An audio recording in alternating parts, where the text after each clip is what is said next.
Porque cuando los pueblos agotan su paciencia, suelen hacer tronar el camión.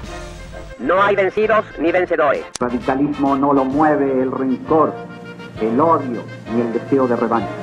La intervención de las Fuerzas Armadas ha constituido la única alternativa posible. Vamos a establecer definitivamente en la Argentina la democracia que los argentinos queremos. La democracia en la Argentina es un fenómeno particularmente interesante de estudiar, debido a que se vio aturdida por una sucesión de interrupciones. El hecho de que la democracia estuviese constantemente bajo la lupa de las Fuerzas Armadas terminó generando en la sociedad un sentido de acostumbramiento. Sin embargo, vamos a ver cómo esta sociedad terminó desarrollando un respeto tal hacia las instituciones democráticas que al día de hoy no nos imaginamos que vuelvan a ser interrumpidas. El primer descarrilamiento que sufre la política democrática en ese entonces viene en septiembre de 1955 con la Revolución Libertadora, que pone fin al gobierno peronista. Asume Leonardi como presidente provisional, pero en noviembre es desplazado y sustituido por el general Aramburu. Para el momento en el que se le pone fin al gobierno de Perón, su ideología ya había plantado las raíces más fuertes en la sociedad argentina, siendo la justicia social la clave en su discurso y en la nueva identidad social que se estaba construyendo. Debido a la legitimidad y la fidelidad con la que contaba Perón por parte de sus seguidores, fue un reto para los mandatarios que le sucedieron saber qué hacer con este gran electorado que parecía no querer seguir a otro líder. Basándonos en los argumentos del autor Smulovich, vamos a ir viendo qué fórmulas se fueron probando para intentar reincorporar al electorado peronista al sistema institucional. El primer intento, llevado a cabo por la Revolución Libertadora, consistió en desperonizar a las masas y proscribir al partido peronista. Esta fue la opción más extrema. Sin embargo, en 1958, Perón y Frondizi firman el Pacto de Caracas y esta estrategia conoce su fin. El segundo intento lo lidera Frondizi, presidente popularmente electo que marca el final de la Revolución Libertadora. Este consistía en integrar al peronismo con un plan económico, y mientras tanto dejaron a Perón fuera de la escena con promesas de que lo dejarían volver al país eventualmente.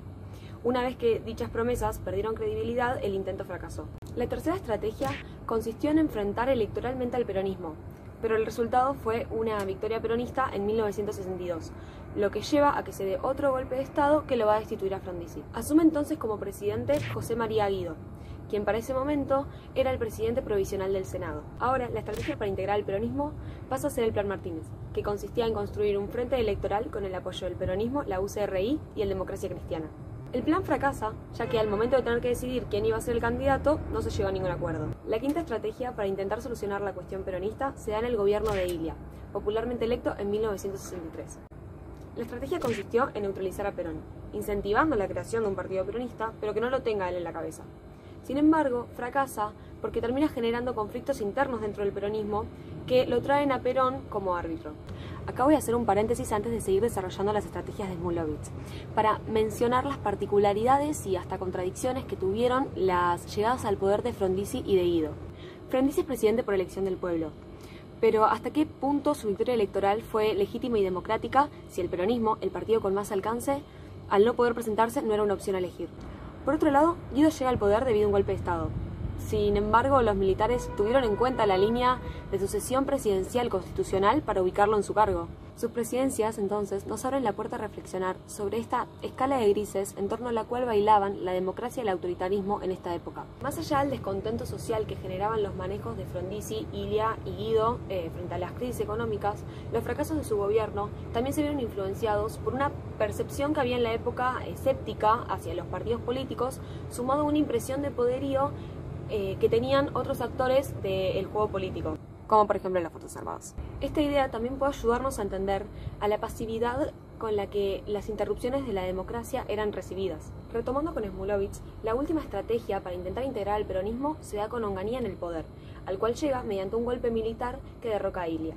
Este se da en 1966 y es llamado Revolución Argentina. En esta ocasión se intentó integrar al peronismo mediante la cooptación de la dirigencia sindical al aparato estatal, pero tampoco funciona. Esos intentos y fracasos nos muestran cómo ya desde ese entonces se estaba formando la perpetuidad de la imagen de Perón. Es al día de hoy que el líder sigue siendo homenajeado y reivindicado por una gran parte de la población argentina. Por otro lado, fue a lo largo de este golpe que comenzó a aumentar el volumen de las voces opositoras. La autora Gordillo divide este aumento de efervescencia en tres etapas.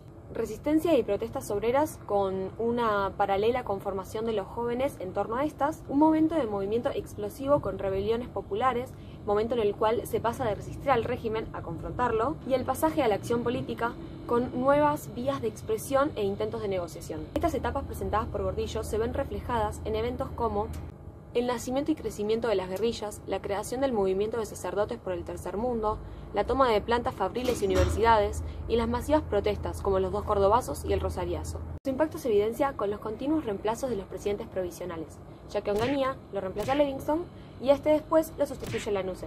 Para julio de 1972, Lanusse va a permitir la apertura electoral, pero sin la candidatura de Perón. Debido a esto, postula a la presidencia a Héctor Cámpora, con el lema Cámpora al gobierno, Perón al poder. La victoria de Cámpora visibiliza el poder que tuvo la figura simbólica de Perón durante los casi 20 años que físicamente no tuvo presencia en la política argentina, a punto tal que, como plantea el autor Romero, esta llega a reemplazar a su figura real. El imaginario del retorno de Perón consiguió volverse el símbolo de las demandas de todos los sectores insatisfechos, incluso cuando estos podían ser excluyentes entre sí, como Montoneros y la extrema derecha peronista. Perón vuelve al país el 20 de junio de 1973 y se da cuenta que por la fuerte crisis económica que estaba enfrentando Argentina, no se pudieron implementar todos los planes sociales a los que estaba acostumbrado el peronismo. En julio de ese año, Cámpora renuncia y asume el poder Lastiri. Menos de 3 meses después, Perón mismo gana las elecciones presidenciales con su esposa María Estela como vicepresidenta, más conocida como Isabelita. A pesar de esta llegada democrática de Perón al poder, la socióloga Svampa identifica procedimientos autoritarios en su gobierno, como el cierre de publicaciones políticas de izquierda y la censura de medios de comunicación. A pesar de esto, el líder siguió contando con muchísimo apoyo de la sociedad, lo que nos hace preguntarnos si la gente deseaba la vuelta de la democracia o solamente deseaba la vuelta de Perón, sin importar en qué términos. Esta situación se intensifica cuando, tras la muerte de Perón el 1 de julio de 1974, asume la presidencia Isabelita y recibe fuerte influencia derechista de López Rega. Debido al vacío político del gobierno de Isabel, el 24 de marzo de 1976 se da otro golpe cívico-militar que quiebra la democracia y destituye a Isabel del poder. Este se llamaba Proceso de Reorganización Nacional. Prácticamente rediseñaron el sistema institucional, disuelven el Congreso y los 3 órganos principales van a ser la Junta Militar, un Consejo de Asesoramiento Legislativo y el Ejecutivo, que va a pasar a estar en manos de Videla. La violencia se oficializa a través del terrorismo de Estado, llevando la bandera de la restauración del orden mediante una lucha antisubversiva. El golpe contó con un amplio consenso social, ya fuera por miedo, porque se creía que era mejor saber poco y quedarse al margen, o mismo por aceptación, ya que mucha gente pensaba que esta era la única manera de solucionar el país. Pero, ¿y qué era eso de lo que era mejor mantenerse al margen?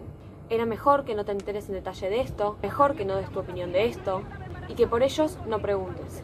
Pero en 1983, tras elecciones libres de proscripciones, asume Raúl Alfonsín como presidente. Esta vez, como nos plantean los autores Acuña y Smulovitz, la construcción de un Estado de Derecho y la defensa de los derechos humanos se convirtió en un programa para el gobierno. Esto marca la diferencia con las breves vueltas a la democracia anteriores, ya que manifiesta la voluntad de llevar a cabo un auténtico proceso de transición definitiva.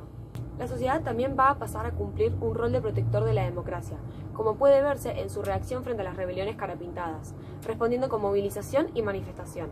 A partir de ahora ya no se buscaría solucionar el mal desempeño de los gobiernos mediante la intervención del régimen, sino que se van a encontrar alternativas dentro del juego democrático. Tal es el caso de Alfonsín, quien no termina su mandato, sino que, tras haber perdido la reelección frente a Carlos Menem, decide entregar el bastón presidencial anticipadamente. Durante la primera presidencia de Menem se va a indultar a los militares y a los miembros de las guerrillas. Desde un punto de vista ético-político, Acuña y Smulovitz nos dicen que dicho indulto no refuerza las instituciones democráticas. Sin embargo, a pesar de que miles de argentinos se movilizaron en contra de la medida, Menem logró terminar 2 mandatos presidenciales. Esto es evidencia del respeto y la conciencia colectiva por parte de la sociedad argentina respecto al compromiso democrático.